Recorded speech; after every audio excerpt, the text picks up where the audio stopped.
Yun mga kapalits, magpapalit tayo ng brake pad sa likod, rear brake pad ng GPR natin.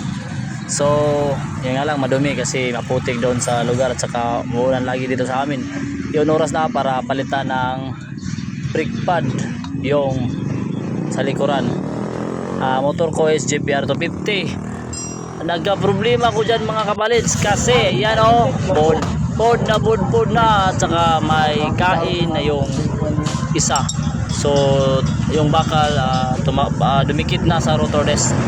So yan, nagkakain na. Ang problema dyan mga kapalits, dyan ako nahihirapan, natingga yung motor ko na 4 na oras kasi ayan, nagbabanding ako, wala akong makita kaparihan ng sukat dito sa shop. Maraming shop na akong nalibot ko na lahat ng shop dito sa amin, ngunit wala pong kapariha. So sa mga GPR ko, kung sakaling kalahati na yung kain ng brake pad nyo, order na kayo sa Shopee.